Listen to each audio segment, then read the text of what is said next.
A cúpula de ouro, né? Essa, né? Que todo mundo conhece aqui. Que é isso daqui. Que é isso daqui, exatamente. Então isso daqui está no mesmo lugar que estava o segundo templo. Então aqui rezam judeus, tem um muro, aqui rezam 20 mil árabes muçulmanos, ou não árabes, mas muçulmanos. E tem várias regras aqui. Mesmo que seja soberano de Israel aqui, nenhuma pessoa não muçulmana pode rezar aqui, a não ser muçulmanos. Não pode entrar com nada religioso aqui, a não ser muçulmanos. E só muçulmanos podem entrar a hora que querem, dia e noite. Não muçulmanos, inclusive israelenses que nasceram em Israel, estamos falando do território dentro de Israel, hoje em dia, para a lei israelense. Os judeus só podem entrar através de um portão que fica aqui, bem ao lado das lamentações. Tem que passar para o raio-x. Só de 7h30 da manhã às 11h30 da manhã.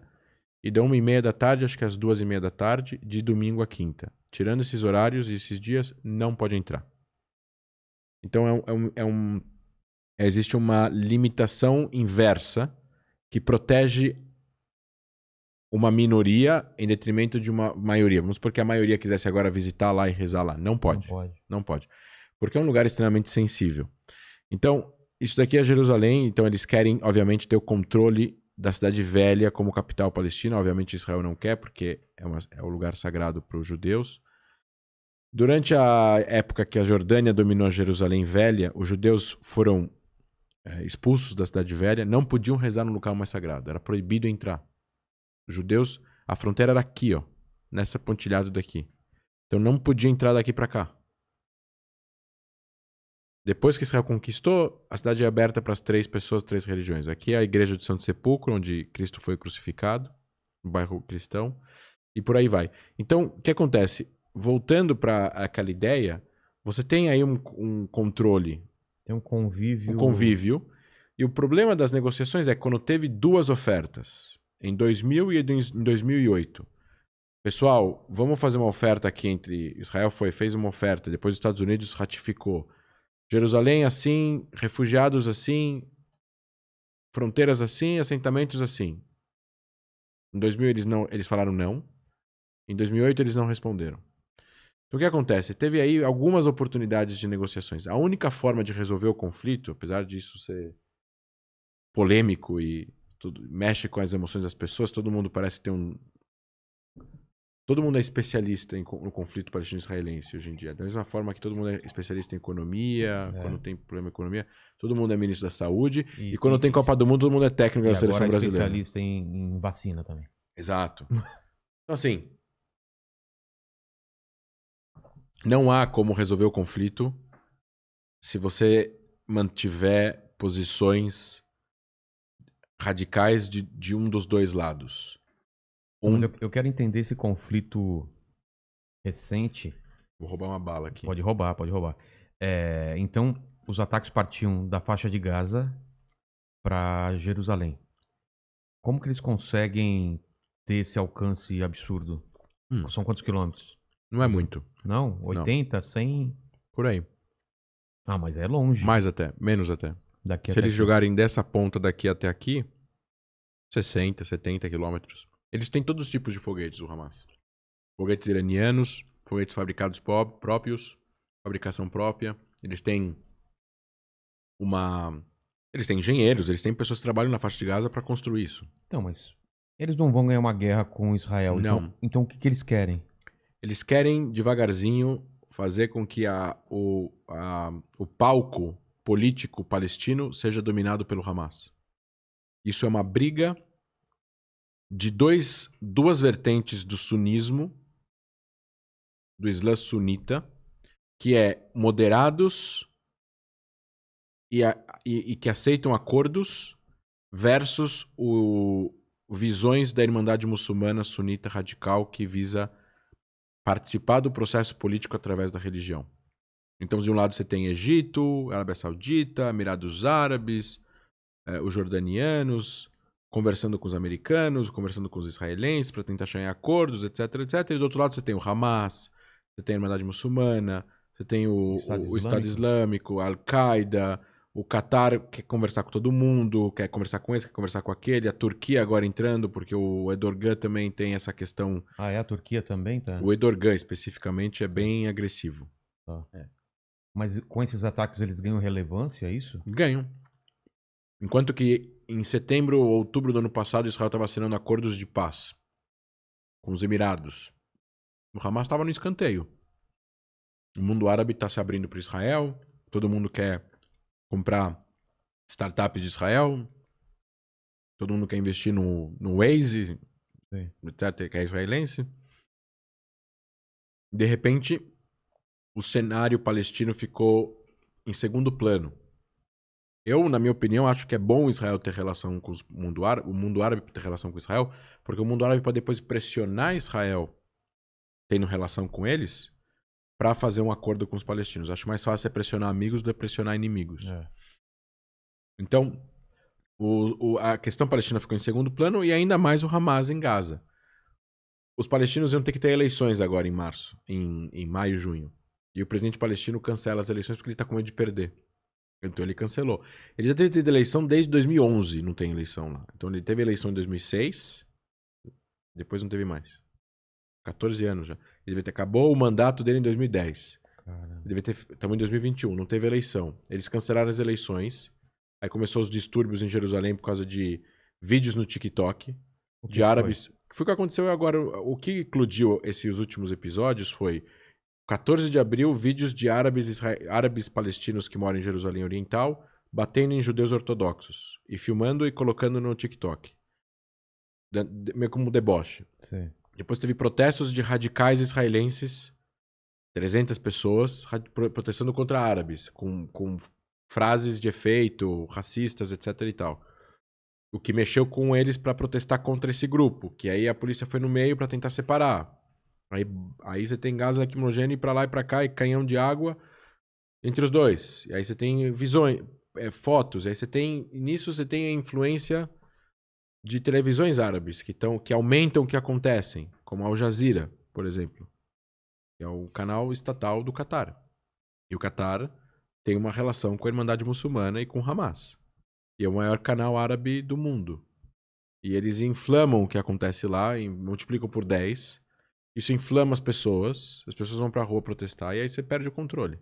Então, teve protesto. Aí teve o problema no bairro árabe lá em Jerusalém Oriental, com aquela questão de se as famílias saírem, não saírem, que é uma questão judicial.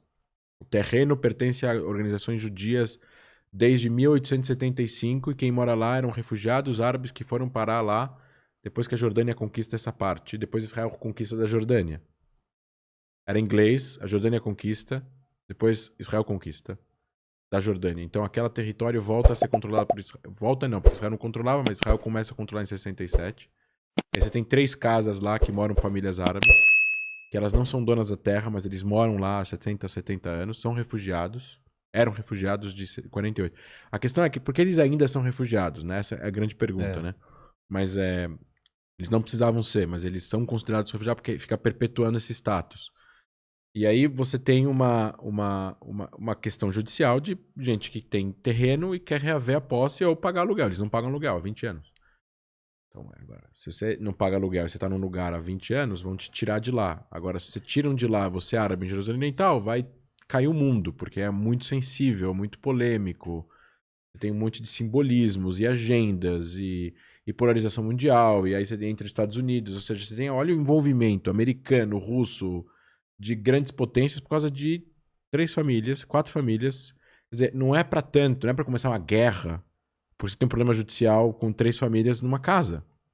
Você precisa resolver, obviamente, eu sou contra que eles saiam de lá, apesar de o terreno ser das organizações judaicas, eu sou contra. O bairro é 98% árabe, tem que deixar do jeito que tá, dá um outro jeito, compra os direitos da organização, o governo israelense precisava intervir e tal, mas é difícil, porque Israel, como uma democracia liberal, não é que você pode ligar para o primeiro-ministro pode entrar num processo judicial que está acontecendo no Santo André. Entendi. Não funciona assim, entendeu? Existe uma divisão de poderes aqui. Não é a Rússia. O Putin pode ligar para o juiz e falar, toma essa decisão e acabou. Mas você acha que esse conflito de 10, 11 dias começou, então, por causa de um vídeo de TikTok? Uhum. Cara, que absurdo. Eu sempre achei nocivo o TikTok, mas não é esse ponto. Não é por causa disso, Não, mas eu, claro, mas assim, foi o gatilho. foi um gatilho. Isso foi um gatilho. As eleições palestinas foi um gatilho, canceladas. O negócio do bairro de Jerusalém foi um gatilho e os protestos na mesquita de Al-Aqsa. Mas é que uma coisa levou a outra. O protesto do TikTok levou protesto. O negócio. As agressões do TikTok levou protestos judeus. Radicais. Que levou o protesto do outro lado, e ao mesmo tempo, em paralelo, a questão das eleições palestinas e o negócio do bairro.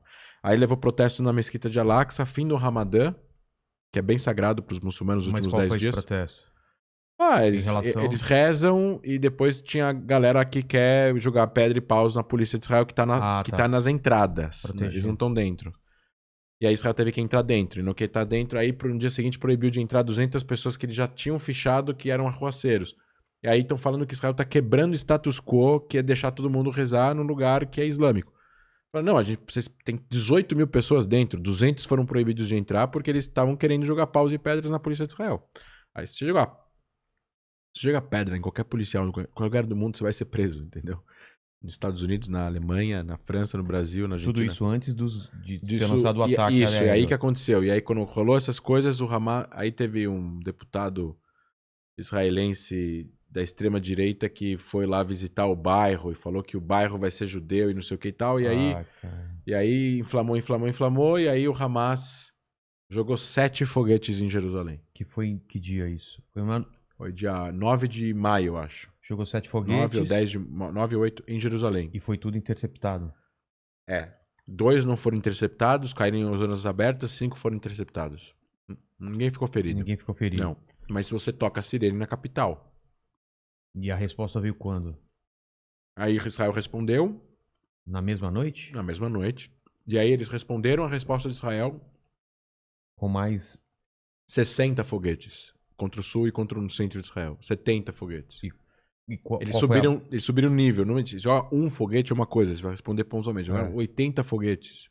E desses 80, quantos atingiram alguma coisa? O número inteiro, eu não sei. O número específico desses 80, eu não sei. Só sei que caíram. Eles jogaram 4.400 foguetes em 11 dias. Caralho! Dos quais em torno de 1.000 e poucos foram abatidos. E 300 e poucos caíram em zonas construídas, que mataram 10 pessoas. Os outros caíram em zonas abertas. Aberta que você fala é meio da rua ou é... Não, aberta é campo. Praia, branco, mar, essas coisas. Campo, então não foi para um lugar só, eles espalharam. Eles miram nas cidades, mais ou menos. Mas não tem muita mira aquilo ali, né? O índice o índice de interceptação do sistema é de 92%. E então eles abateram 1.000 e caíram 300. Senão teriam caído 1.300 nas cidades. Na rua, em casas, em carros, etc e tal. Teria matado muito mais gente. Outra coisa, Israel tem um sistema de sirene, né, que toca. Você tem entre 15 segundos e 1 minuto para entrar num lugar protegido. Isso aqui não é um lugar protegido, porque o foguete ele atravessa a parede e destrói tudo. São subterrâneos, provavelmente. Não. Os bunkers ou os quartos protegidos, eles ou são quartos... Todo prédio em Israel que foi construído de 2000 para cá, de 90 para cá, ele tem um dos quartos é um bunker. Então você entra no apartamento, você tem a sala, a cozinha, 1 quarto, 2 quartos, 3 quartos. Depois você vê um quarto, você vê uma parede dessa grossura, a porta de ferro blindada, vedada, que você tem que fechar com as 2 mãos. A janela é dessa grossura, o vidro é triplo e ainda tem uma janela de aço que você fecha. Quando você vai fechar a janela por dentro, você fecha a janela de aço assim, por fora. Realmente aquilo é um quarto que se você tranca, você não tem como entrar. Então se cair um foguete bater na parede, ele não vai passar. E se ele bater dentro da casa, os estilhaços não vão passar a porta. Entendi. Então as pessoas vão para esse local. Prédios mais antigos, o bunker está embaixo. E se não tiver um bunker, você tem que ir para o quarto, para as escadas, que é onde está sempre ao meio do prédio as escadas, e aí você tem várias paredes em volta que vão te proteger. Se está na rua, você tem que deitar no chão e botar a cabeça no chão. E rezar para não cair em cima. Eu passei em 2014. Você chegou a ouvir sirene lá? Oh, é mesmo? Várias vezes. Caralho, cara. Como que você viu num lugar que tem a Eu qualquer tava momento? correndo, em 2014, primeiro dia da guerra, em 2014, eu tava correndo no parque, que é tipo o Central Park em Tel Aviv. Tô voltando pra casa e toca a sirene. Você tem que entrar em algum. Eu entrei no primeiro prédio que eu vi, os prédios não tem porta, não tem portaria, não tem porteiro. Você entrei no prédio e fui pra escada do meio. E aí você espera, baixa a sirene e de repente você vem um BUM!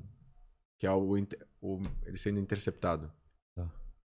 Caramba. É a mesma coisa que você falou caramba pra mim agora, tá? É. Eu vou dizer uma coisa ao contrário, né? Eu morei 10 anos lá, né? Então você conta pra eles, não, mas eu tava dirigindo o carro e aí chegou um cara com uma arma na mão e falou pra abrir a janela e me dá o relógio. Ele falou, como é que é? É o caramba pra É eles. o caramba pra eles. Isso é um absurdo pra eles. Ninguém entende o que Lá significa. não existe isso. Ninguém entende por que você precisa entrar num lugar blindado pra tirar dinheiro do caixa eletrônico quando o caixa eletrônico lá fica na rua, né? Na calçada. Ou não pode tirar dinheiro depois das 10 da noite. É. E hoje em dia não tem Pix, não precisa de dinheiro, mas... Ninguém entende isso, né? Ninguém entende esse tipo de crime que nós vivemos aqui, da mesma forma que as Que a pessoas gente daqui não não entendem muito esse conflito, esse essa conflito guerra. lá. Apesar de ser bem ou mal, tirando... As pessoas convivem bem. Não, apesar dos pesares, assim, não tem... As pessoas, assim, dá medo. Realmente, no sul do país, você tem 15 segundos, dá mais medo. Você tem... É mais problemático e tal, não sei o quê. Mas no centro do país, no norte do país... Toca a sirene, você entra e tal, as chances de cair na tua casa são mínimas, porque você ainda tem o Iron Dome, que é o sistema antimíssil, e mesmo que cair, que bater, você tem que bater na tua casa, e não outras 20 mil casas que estão em volta. Então, é muito baixa as chances, mas pode acontecer, por isso que é melhor você... Correr. Você tem que entrar em algum lugar se estiver na rua.